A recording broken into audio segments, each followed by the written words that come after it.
Hey everybody, I want to welcome you to this week's Matrix discussion group call for tactical sovereignty. This is 28th of November 2021. And tonight I wanted to go over something I probably have neglected over time, but I've mentioned it in a few of our conversations, and it's really regarding tactical sovereignty, the group, and what it's about, why it was created, and what it's being used for, and the intention behind it.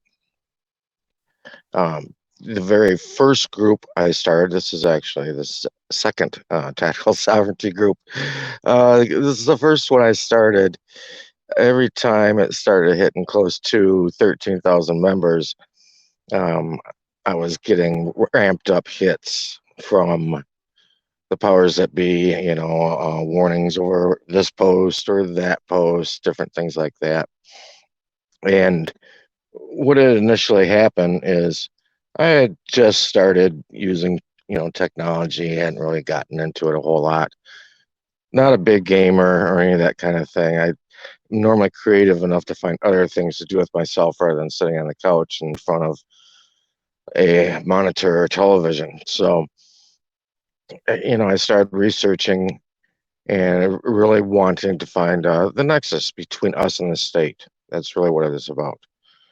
Where does a jurisdiction lay? Well, what's all this stuff really about? Because you hear all these different stories and people saying, "Oh, use this method, use that method." And while I was researching different things I wanted to read through, you run across stuff that might be hundreds of pages long, long PDFs or things like that. And so, what I really wanted to do was to be able to put stuff away somewhere where I could go back, look at it later, the next day or when I had more time, things like that. Because there's just be times where, I mean, just tons of good info would come rolling in. It just wasn't the time of the day to go over it all at one time. And I know it's one of the places that I could save it to would be a Facebook group. So I started a secret group, Tactical Sovereignty, Administrating the Estate, uh, My Journey, I named it. And a few people that found out about it or I mentioned it to, they're like, "Hey, man, you got to open that up. More people might be interested." And I'm like, "Sure." They can kind of follow along and see the things I'm looking at and researching. So I opened it up to be at least a closed group. Which in a closed group, you can't really share things outside of the group. You can share it from the link themselves, but it kind of stays in the group.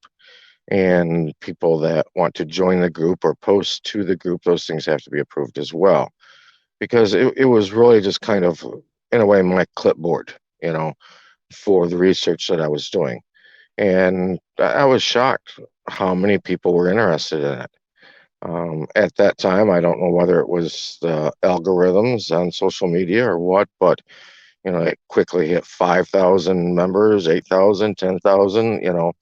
In a short time. Like I said, it was getting close to 13,000. And that's when, for some reason, it started to be issues, I guess. And so I decided to archive it before the group got taken down, just because it probably has one of the biggest file sections in it of any Facebook group. And there was just way too many resources and too much knowledge and information in there to let the group, end up getting wiped out. It would have been a shame. So I decided to archive it. And in its state being archived, those people that are currently members of it can still go to it. They can still research the files. They can still go to the link at the top of the group and search the group, just like you would search Google for something. You can search the group for different topics. For instance, if you're studying affidavits or contract law, birth certificate, whatever the issue may be. And then I started up the second group, which is Tactical Sovereignty Administrating the First Estate. And it's basically for the same reasons. And one of the interesting things I find is some people stumble in, they don't check it out very often. They don't come on the podcast, which these podcasts are really made for the members. Get to know each other. Bring up topics you're interested in, ask questions, things like that. And it's a lot easier than replying just in the thread of a post or in the comments or something like that. And it's easier to get an idea and a message across, because you know comprehending a conversation just in the thread or in a comment is very difficult. And it's easier if you can maybe see each other, hear each other's voice. You can hear the inflection in the voice, things like that. Sometimes people come off as maybe they're trying to be rude or snarky when they're really not. So that was the intention behind these podcasts. And a lot of people will ask in a group, well, oh, what have you done? Where's your proofs and things like that? And I just kind of have to laugh because, gosh, step by step, I've always showing everything that has occurred, maybe any documents. Um, this is what happened. I remember here about a year ago, I had a pullover one night and on my way home from work, and I thought, hey, this would be a great time for just a spontaneous podcast. It's fresh in my memory. Tell everybody exactly what happened, because it was no driver's license, no insurance, no registration, you know, and it had like just happened 20 minutes earlier. So I thought, hey, this would be a good time to start one, and it can be on the record and on this link here on these podcasts. People can go and back and listen to it and you know see what happened and how it was handled and things like that. And one of the things that I've noticed though is that when people are looking at different information and when it comes to like maybe how civil law operates, how contract law works, things like that, of course we aren't really educated on that. You're really not taught these things in school. In fact, even when you look, for instance, at financial situations and how you construct yourself financially and position yourself, you're not even going to learn those things in college. A lot of that stuff they don't even teach to people that are intending on becoming a banker. They learn, for instance, later on what the power of, like, for instance, setting up lines of credit are, but maybe taking out a whole life policy, the things you can do with those, and utilize the credit, because really the rich people are spending their credit. They're not spending Federal Reserve notes or USD, United States dollars. That's for the peasants, but that gets into another story. So as far as the group goes, and I named it Tactical Sovereignty. One, because we have to be tactical in what we do.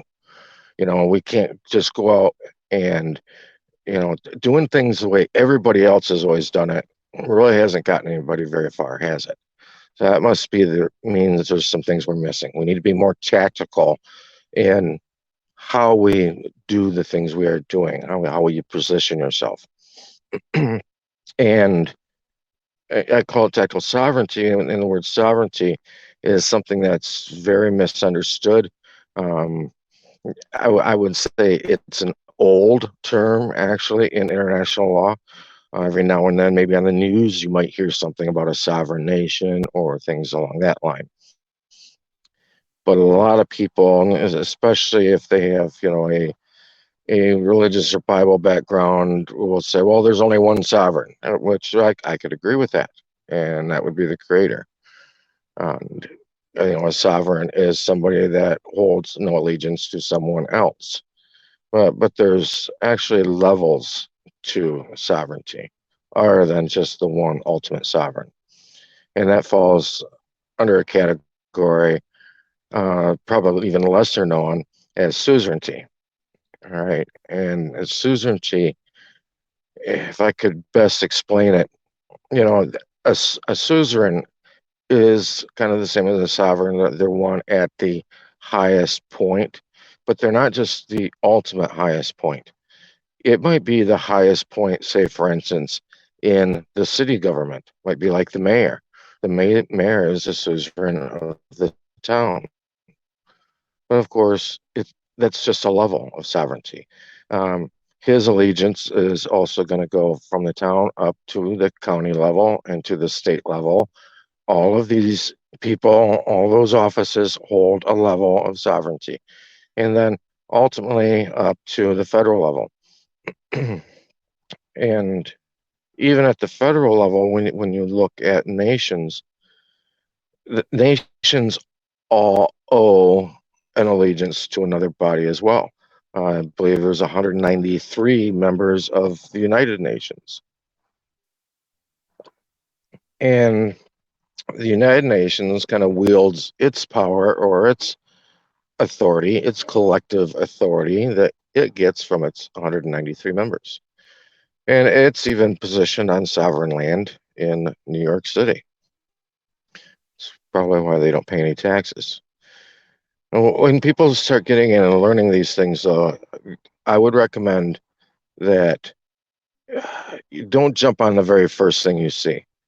You know, I think people are really attracted to shiny objects, for instance, and they're very likely to trade one deception for another because the system that's set up today is set up really as a deception. They're not going to tell you what's going on. They're not going to explain to you what's going on. You're expected to know. And if you don't know, that's not their problem. Your education is your issue. That's your responsibility. And so I would recommend that you have to get in and you've got to understand the principles of how things operate and the principles that they're operating under. And these main principles that I would recommend people really study and comprehend. I've said it before, is like contract law, um, agent principal relationship, learn about titles. That's a very important one because everything's operated under split title. Everything's really operated under trust and trust law. And I've heard a lot of people. I remember when I first started researching these things, I sat through a lot of arguments, listening to people argue about whether the ultimate law is contract law or if it's trust law. And you know, that was about the time I started saying, I'm going to quit like listening to some of these other researchers and I'm going to do what everybody really should do. What I totally recommend is you have to forget everything that you were taught or everything you think you know. Um, like Mark Twain said, it's not what you think you know that gets you into trouble. It's what you think you know that just isn't so. A lot of people think they know how things are, but they don't. It's those things that they don't really know about um, that causes a problem. There's a lot of times, people will go through, say, for instance, a court setting, and they think everything went perfect, everything went exactly the way it should go. And then the verdict gets handed out and they get ruled against. And they're like in shock. I don't understand what happened. What went wrong? I don't get it. Well, evidently, there's some moving parts in the background that they didn't know about. And so that's one of the main things that you've got to do, realizing that everything you deal with in life really comes down to being a negotiation. And so any situation you enter into, you need to make sure to learn all the possible moving parts you can regarding that issue and that situation and look at all the possibilities. What if this happens? What if that happens? And be fully prepared for it. We can't rely on just, our upbringing and what we think we know and what we suppose might be the case, because that's really never the situation. There's really a whole lot more to things than we realize. So that means you got to get in and really do some digging into what's happening and understand the really, like I said first, the principles that the operation is running under. And like I said, the main principles of the laws that are governing things, like I said, would be contract law, the agent-principal relationship, and comprehending titles. Uh, and when I say titles, I'm not just talking about somebody being titled the CFO of a corporation or the president of a corporation. That's not the title I'm talking about. What I'm talking about is really basic ownership and control. It's that piece of paper in the glove box. It's the certificate of live birth. Those things are a title to something. And often heard, I think that people know that, title is 90% of ownership. Um, and really the possession of the object is what they're looking at. Well, possession, yeah, it might be 90%, but that title carries all the weight, and that's the powerful 10% that goes along with it. And when I said earlier about, don't get attracted to shiny objects, I noticed that people that really go in and start trying to learn and start researching, they end up getting pulled in one direction or another, and they get attracted to these shiny objects. Whether it's signing your name in gold or purple, or using stamps to make yourself a postmaster, or using a red thumbprint on documents. Some of those things might carry their weight, maybe in certain situations, but that's not the sum whole of the game at all. Those are distractions, and they've been placed there as distractions. And too many people hit on those things, or maybe hit on the idea of secured party creditor process, and they stop there. They don't continue their education. They have to realize they've just barely hit the outer crust of what's really going on. There's a whole lot more learning, a whole lot more research to be done. And so many people want it mentioned to them just in brief. I've had people, in comments that they'll ask me, well, just explain this or that to me. And it's like, it doesn't really work that way. There's so many moving parts to it. You have to realize how all those moving parts work and interact with that way, how to handle the machine. If you don't know how the moving parts of a machine really work, you can't use it to its ultimate benefit. And that's something that I cannot recommend enough to people. I hear very often, even from, just average Joe on the street, you'll hear statements quite often like, I know my rights, or I know my constitutional rights, things like that. And that kind of tells you right off the get that they don't know them. Because number one, rights don't come from the Constitution. Um, and your rights ultimately come from your creator. You're placed here with a right to the use of this land. But there's a bigger component to rights that most people don't pay attention to, they don't hear about. And when I hear people even teaching rights, and they talk about if you don't stand on your rights, then you don't have any, or if you're dormant on your rights, then you really have no rights. You have to know your rights. And I hear a lot of people teach on that, and they mention a lot of those fun and interesting little buzzwords and things like that, buzz phrases. But I can tell that they've never studied rights, because if anybody gets in and does, you know, any delving into the books and start reading, then people will know, like, for instance, maybe what to read. I don't know, it's probably not going to show up. I'm going through right now, um, Compact on Treaties of the Law of Agency in Contract and Tort. That's an excellent book right there for people to go through. I highly recommend reading The Law of Nations. It's a big book, so if it's kind of daunting, just read the preliminaries. I think they're about 12 pages. And when you start reading and learning about rights, you're going to find that any resource material that discusses rights, that's gives you good educational standing on rights, is not going to, you know, just be touting all these fun buzzwords. They're going to be explaining some things that really you've never heard, because you're not going to see the word rights mentioned by itself. It's always going to be accompanied by a couple other words. It may be accompanied by the word responsibility. It most often is combined with the word duty. You're very often going to see rights and duties mentioned, because if you are not following the responsibilities and if you're not following your duties, then you have no rights. It's really that simple.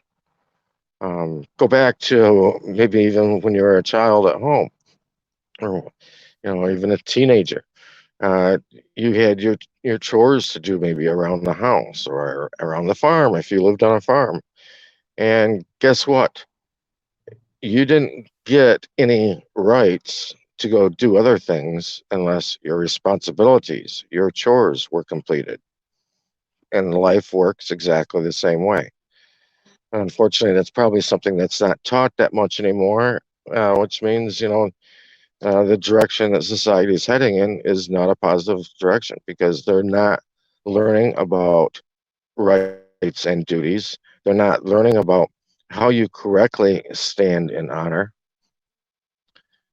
Instead, they're just wanting to get to know all the things they get to do.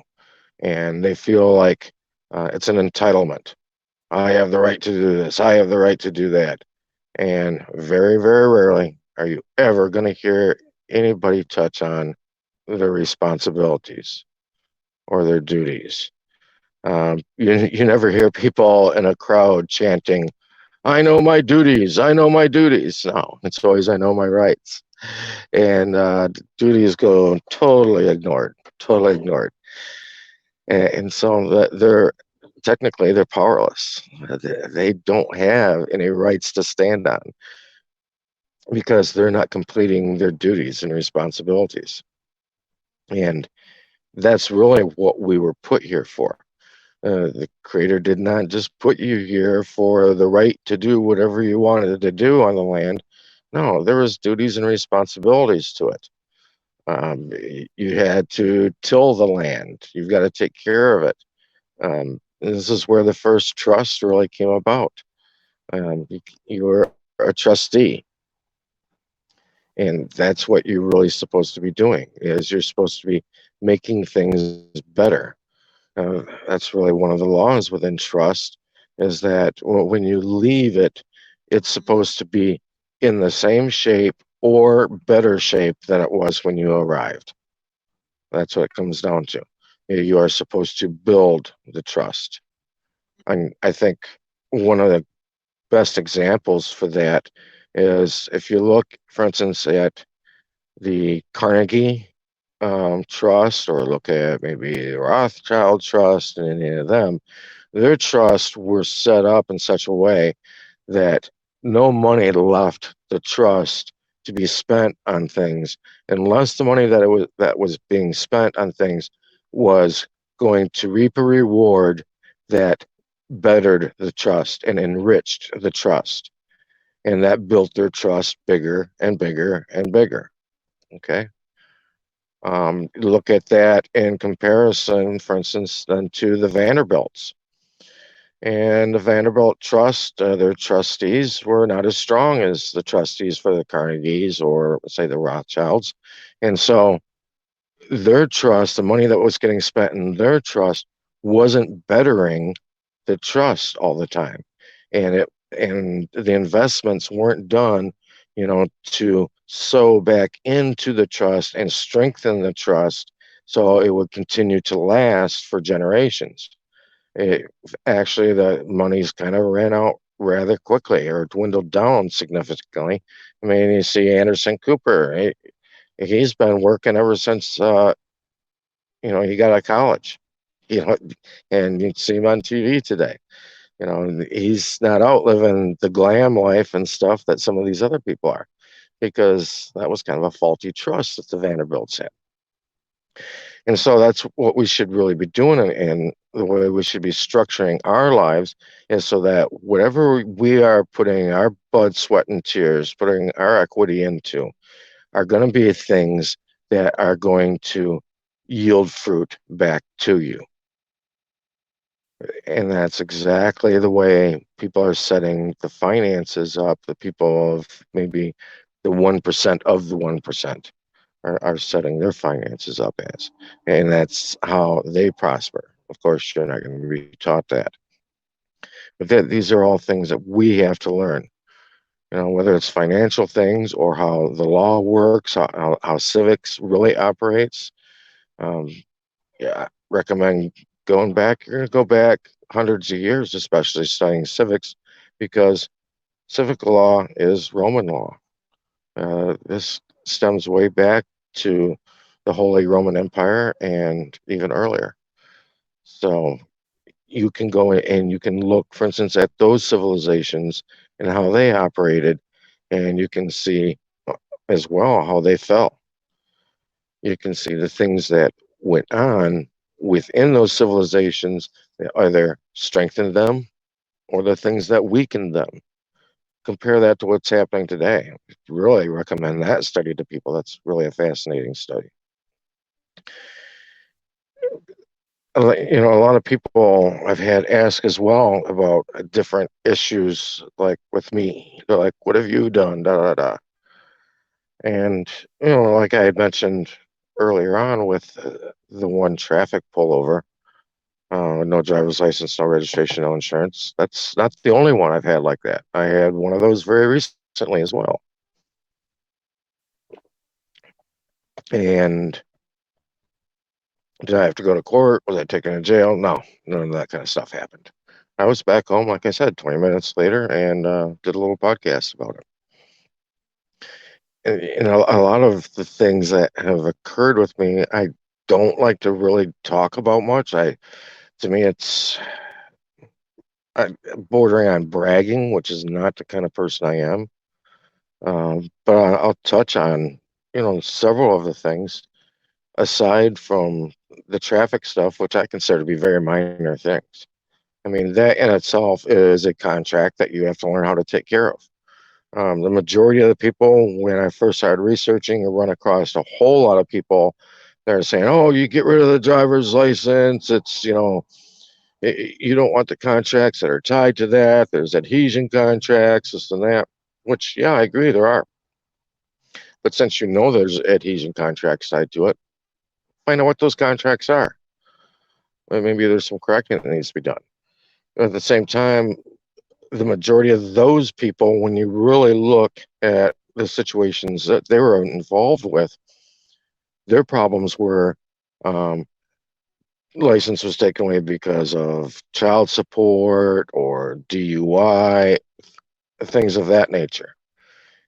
It was never anybody that had really a free and clear driver's license, no tickets, no problem. No, it wasn't those people that were going and rescinding their driver's license, or it's something that's even more dangerous that I've seen is people letting their driver's license expire and say, "Well, I'm just not going to renew it." Well, I'm sorry, but just because you don't renew it doesn't mean that that contract that you signed is now invalid. No, like we said, there's adhesion contracts involved. They've got you roped in. If you let the driver's license expire, and hey, you might go a year, two, three, depending on where you live, with no problems. But when you do get pulled over, you will be ticketed for driving on. Very often, they'll cite it as driving on a suspended license. It's like, wait a minute, shouldn't it be driving on an expired license? No. They list it as driving on a suspended license because that contract is still in force. Just because it expired doesn't mean anything. It's just like if somebody was a licensed plumber and they never renewed their license to operate as a plumber in that capacity, And then we're doing a job somewhere that ended up having problems, and there was a lawsuit that came along, and they got hauled into court. They'd be the court look at it because what do the courts do? They only enforce contracts. That's all they're doing. They're gonna look at it and say, "Well, wait a second, you're operating unlicensed here, you know, and you let your license expire, and that you're going to have a worse penalty on you than somebody that never even had one to start with." Um, Early on, before I ever really got into researching these things, I had some good basic knowledge of contract law just by watching things in life.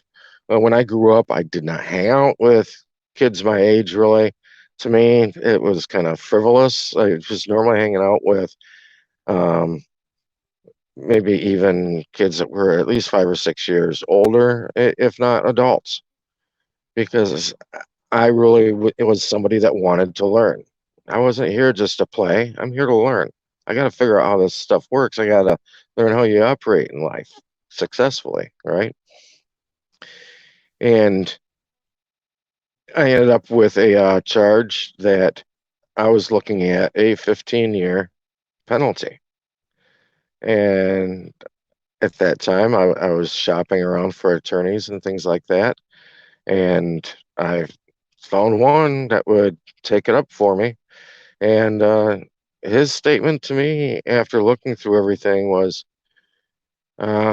you will probably get it reduced to 5 years, but you're probably at least going to have to do 5 years. To me, that was not acceptable. And when I was sitting in court with him one day, I noticed a gentleman in a suit that was talking to bailiffs. He was talking to other attorneys, defense attorneys, talking to clerk of courts. It's like this guy knew everybody, right? So I nudged this attorney I had. I asked him, I said, "Who's that guy up there?" And he told me. He said, "His name's Brian." I said, "Really?"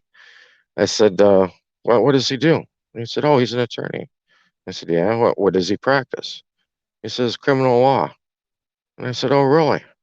He said, "Yeah." I said, "Guess what?" He said, "What?" I said, "You're fired." His jaw about hit the floor. He said, "What are you talking about? I'm fired."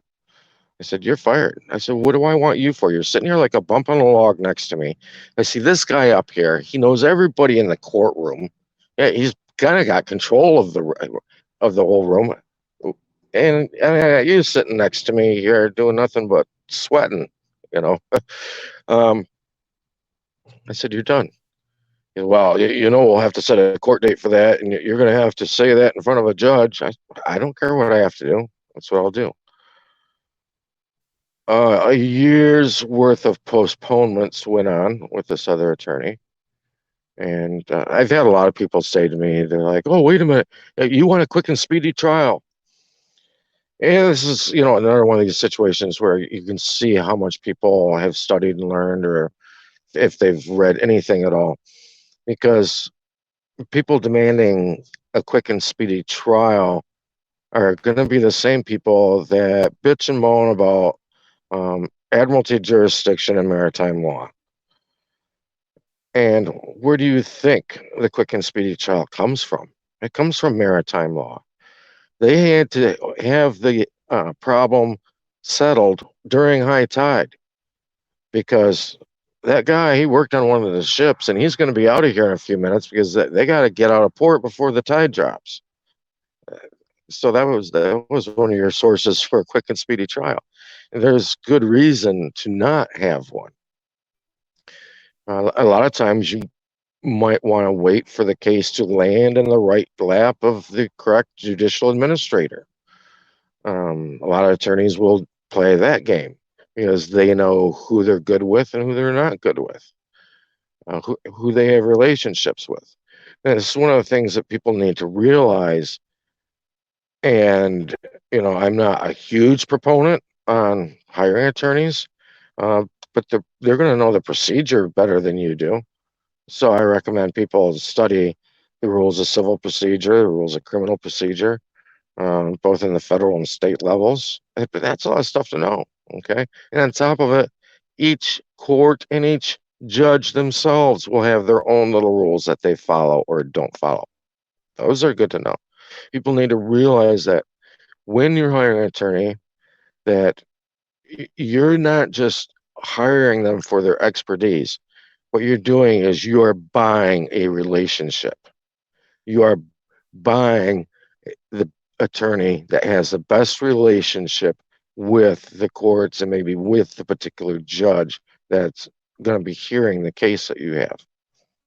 That is, I would say, 95% of the power in hiring an attorney if somebody was to go that route. Like I said, I don't always recommend it. I firmly believe that most cases can be taken care of without ever even stepping foot in the courtroom.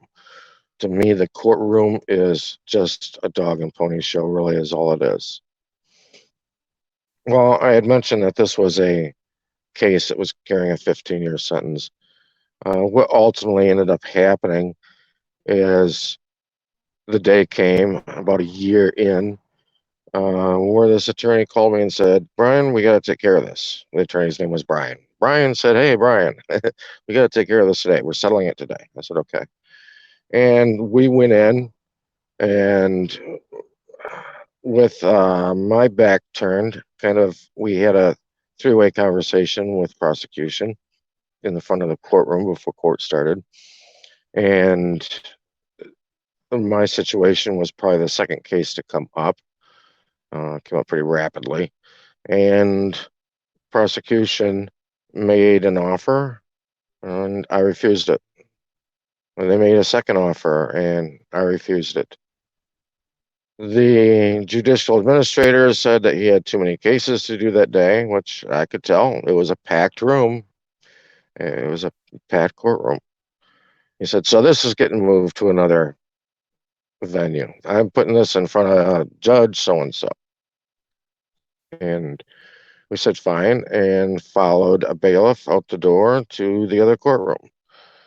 And we entered that other courtroom, and the bailiff turned on the lights. There was nobody there. It's an empty room. It's an empty venue. And we went in, prosecution then came in, and a judge or the judicial administrator appeared from the Holy of Holies behind the bench. And again, prosecution made an offer. I refused, asked if I could speak privately with my counsel. And we stepped out in the hallway and spoke. And I basically told counsel, listen, I don't care what they're offering, because I know the only reason why they offer things are because they have no case. And he just kind of smiled at me. When we went back in, another offer was made by the state, of which I, of course, refused. And then the judge continued to go on a tirade, turning every shade of red you can think of. I'm glad that our podium where we were at, probably the altar of showbread, or maybe in my case, the altar of sacrifice, was at least 20 feet away from where he was on his stand in front of the Holy of Holies. Because any closer, and I probably would have been getting spit on by him. I mean, he was just freaking out. And he started making threats, and I took a breath to say something, and the other Brian said to me, stand down. So I kept my mouth shut. He finished his tirade and then yelled and said, get out of my courtroom. And I turned with my counsel and we walked out. We got out in the hallway, and I looked at my counsel and I said, now what? He looked at me and just smiled, and he said, go and sin no more. And that was the end of that. No 15 years, no 5 years that was guaranteed by the other attorney. So a lot of this is paying attention to realizing when they're just simply making an offer. Okay. I've had plenty of other situations that have ended up with nothing happening. Okay. And it's one of the things that it's why I reference saying, don't pay attention to the shiny objects.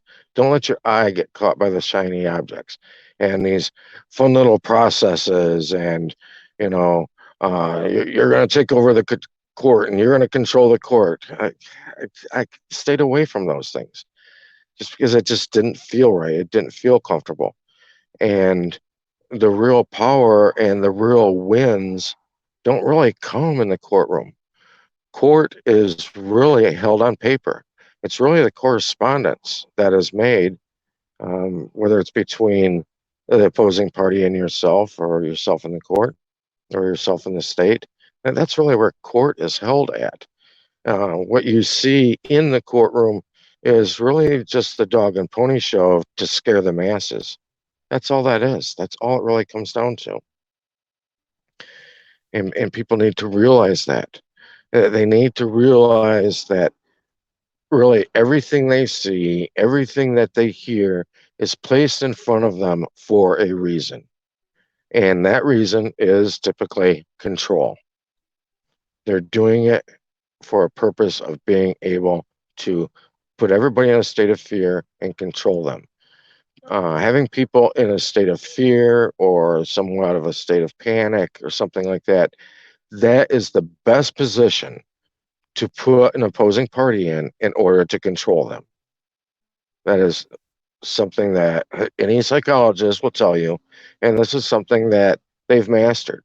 They've learned it very well. If you're somebody that watches TV, you would notice that people have been kept under that spell very well for the last year and a half, for instance. And the tools that they use are really easy. They're really simple. It's just a matter of identifying them. So I think I'll open up if anybody had a question or a comment or anything like that. Feel free. I want to unmute everyone. So mute yourself out as any little tiny background noise can be heard. So anyway, what's up, everybody? Hey, Brian. Hey, Joe. How you doing, man? We haven't talked in a while. Yeah, it's been a couple days.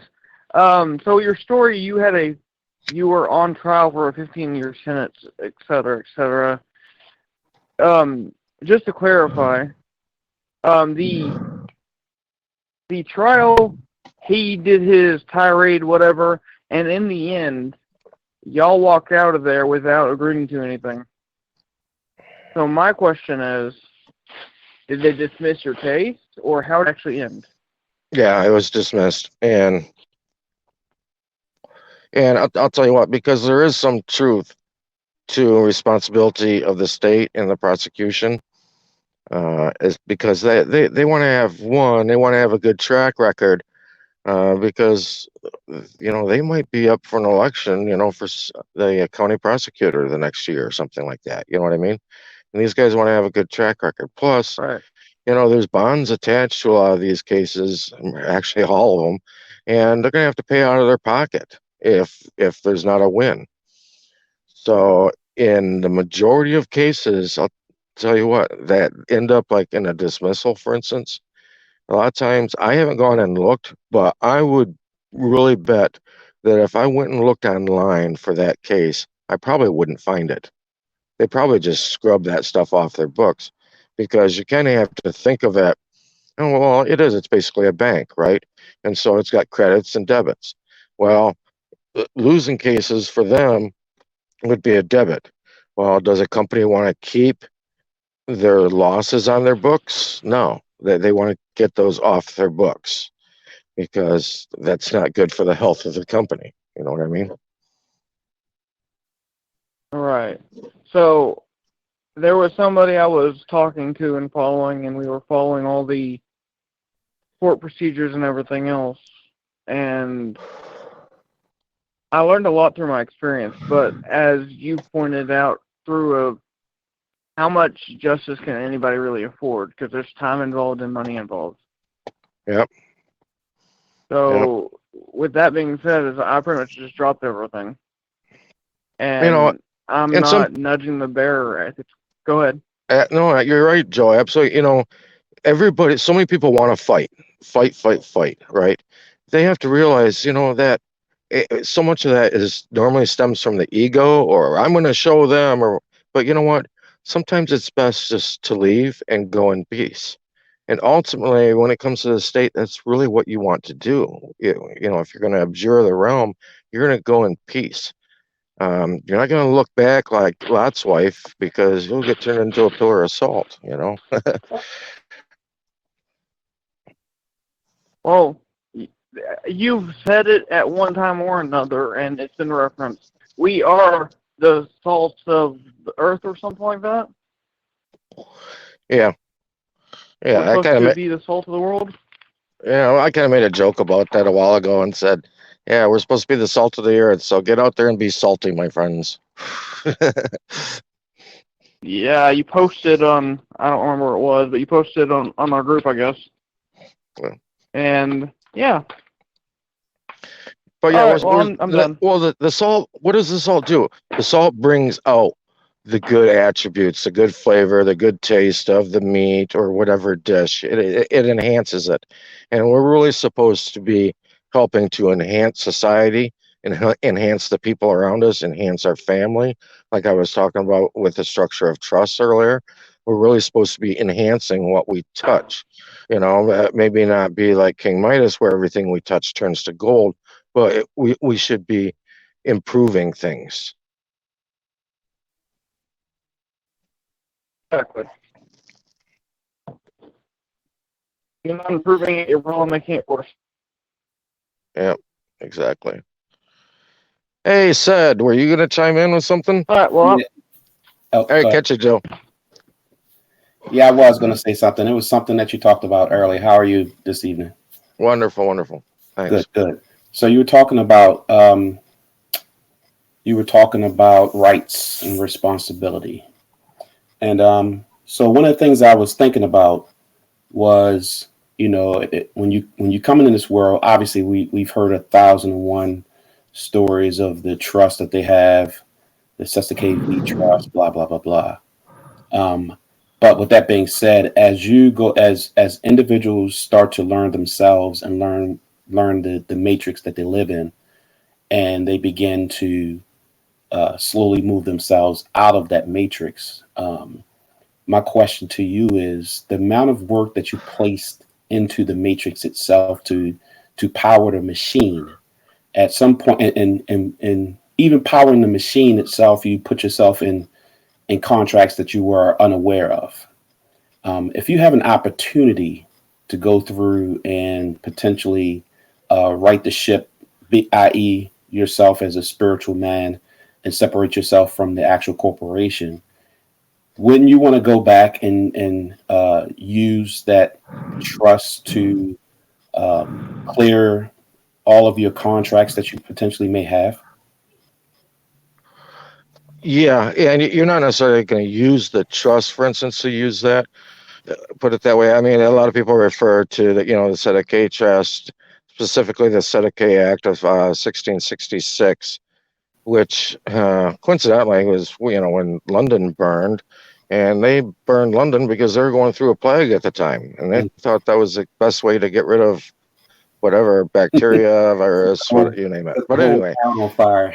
Yeah. yeah, and so uh, people all dispersed, Hmm. and so they placed property in trust, and if the people came back within 7 years to claim their property, then good. If they didn't come back to grab it, then they lost claim to it.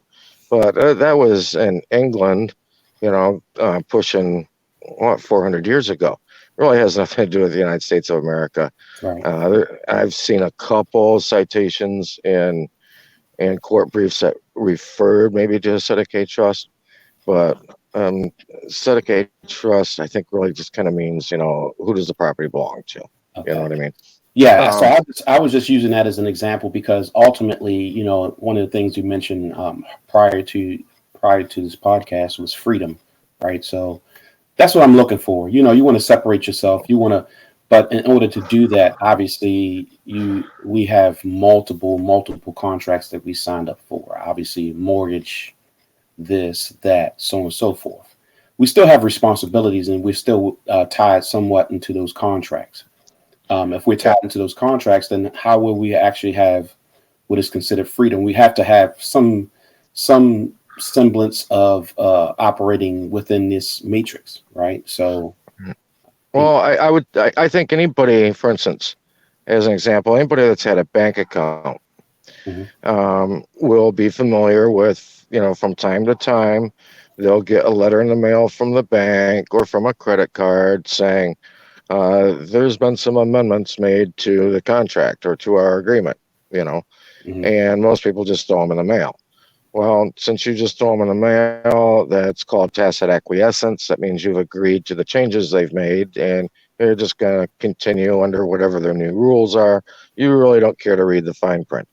Well, in the same way, we have to also recognize the difference between a lot of these contracts that we deal with. Unilateral contracts, or maybe are they bilateral contracts? Unilateral is kind of a take it or leave it contract.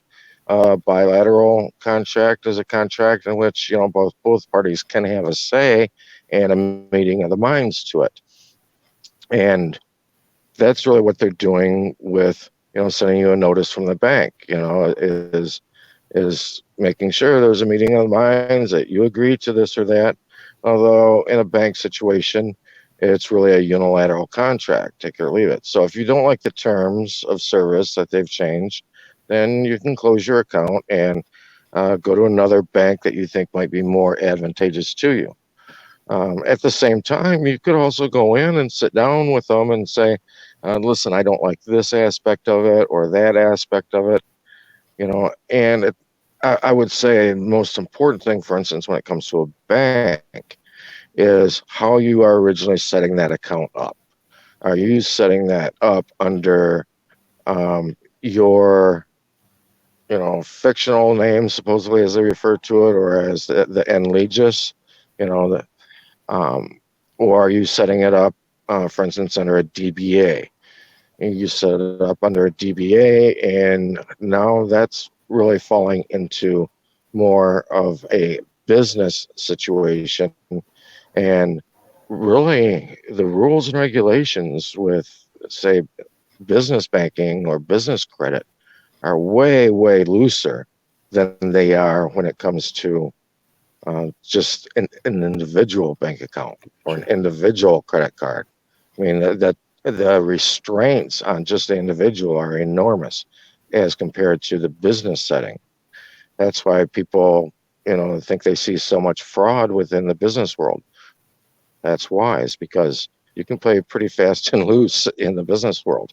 right, And look at, there's many contracts. People, one of the things they don't realize is a lot of people say, well, I shouldn't have to do anything, it was all fraud. No, it's not fraud. You signed on the dotted line. If it was fraud, what'd you sign on the dotted line for?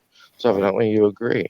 right, So, but a lot of these things, even say the driver's license compact.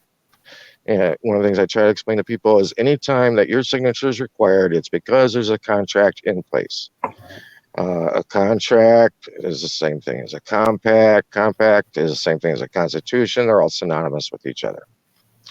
And so, yeah, you have to study these contracts and look at them and say, oh, wait a minute. There's a way I can use this to my benefit. right, And I would say, like, for instance, with the driver's license compact, there is. And a lot of these other ones you might want to get totally out of, like, say, the voter's registration. That's another one. I totally recommend getting off from underneath that yeah, because that's throwing you into being part of the legal and legislative society. And that's not a world that you want to be involved in. If people, like mentioned earlier, bring up Sedicate Trust, it's things that are cited regarding that in some court briefs will also at the same time mention that you are a co-trustee of the Sedicate Trust. mhm, Well, if you're a co-trustee, that means there's somebody else that's also administrating it as well. And that other party, for instance, if you're a registered voter, will be your senator for your area, a congressman for your district, your representative. They're going to be the other party, Okay. kind of unbeknownst to you. And so what happens with that is you've turned over power of attorney to them to speak for you and conduct the governmental affairs on your behalf. But, in a conversation a friend had with I'll just say a high ranking member of the Judicial Society, in the conversation, it was stated that the problem we have is that we have bound ourselves to many contracts, whether we realize it or not. A Hmm. lot of contracts are done just through our actions, just through our performance. That doesn't even need you to sign on a dotted line. Gotcha. And the problem is that all of these contracts, all these things we've tethered ourselves to, at the end of the day, the real problem is that we haven't established our own contract. Gotcha. Okay. And yep, I would recommend people look up our compact in the group or online. Anyway, Yeah. Thank you for that. One last question for you. So when you went through your process and the process where you sent in and you gave up your what was it you did your administration, you said I don't want to be part of that. Does it kill all contracts at that point as well? really just as far as the state would go, and as far as any aspect where you're seen as operating as an agent Hmm. for that state created organization, Okay. which most people think of as being them, but it's really the name of it is just your legal name is the name Gotcha. of that organization, and because that's what gets registered at birth, has nothing to do with the baby. Okay. Yeah. And yep, so yeah, it can have an influence on that for sure. I've definitely noticed that. I mean, like I said, after I'd done that, I went to the DMV, and without going into the story on it, I got the paperwork back giving the driving history, and the driving history had been erased from Gotcha. the Okay. record on the license. So yep. All right. Well, I still got some studying to do, so I've been doing a lot of that. So I appreciate all the tidbits that you've given me. Thanks, man. Yeah. And I want to say a lot of times I think some people maybe expect that once you do this process or that process, you'll get a fancy letter in the mail, or somebody may come knock on your door, and they're gonna put a ribbon around your neck. You made it. You're free now. It's really not that way. The way it's really seen is through the relationships that you have with these officials, because it's kind of miraculous the way it changes. It's like I've said before, it's almost like talking to your next door neighbor over the fence. It's totally different. And not to say that somebody's not going to come knock on your door. I mean, I remember one day, uh, I was sitting at my desk doing some reading. I glanced up at the computer monitor, at a monitor I had on the wall, two monitors actually, and I saw somebody walking from one corner of the property towards my dwelling, and I saw somebody walking from the other corner of the property towards my dwelling. And I was like, whoa, this is kind of interesting. What's up here?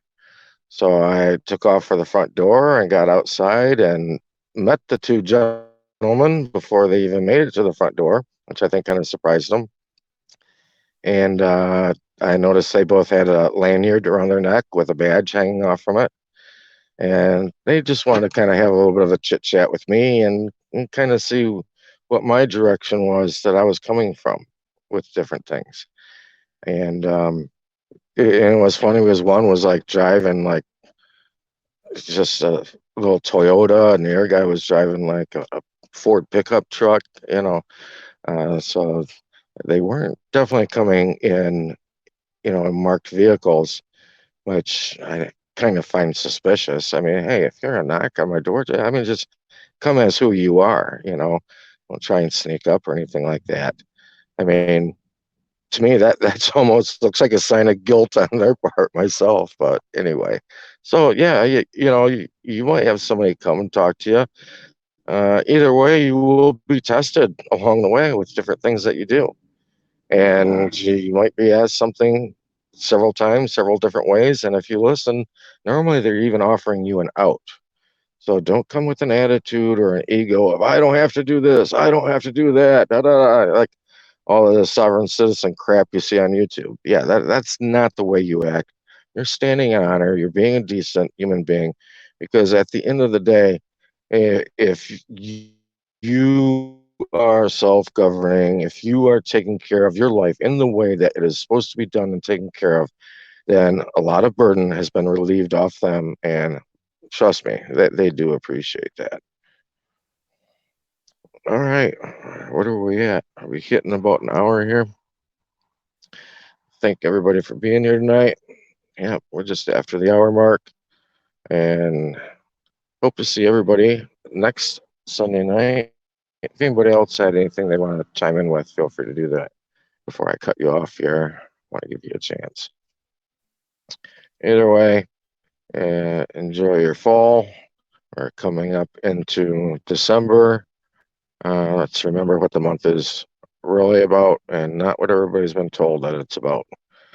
And I guess, like I Brian, tell people, learn who you are, where you're really from, where you're really at. Those are the most important things. What's up, Joe?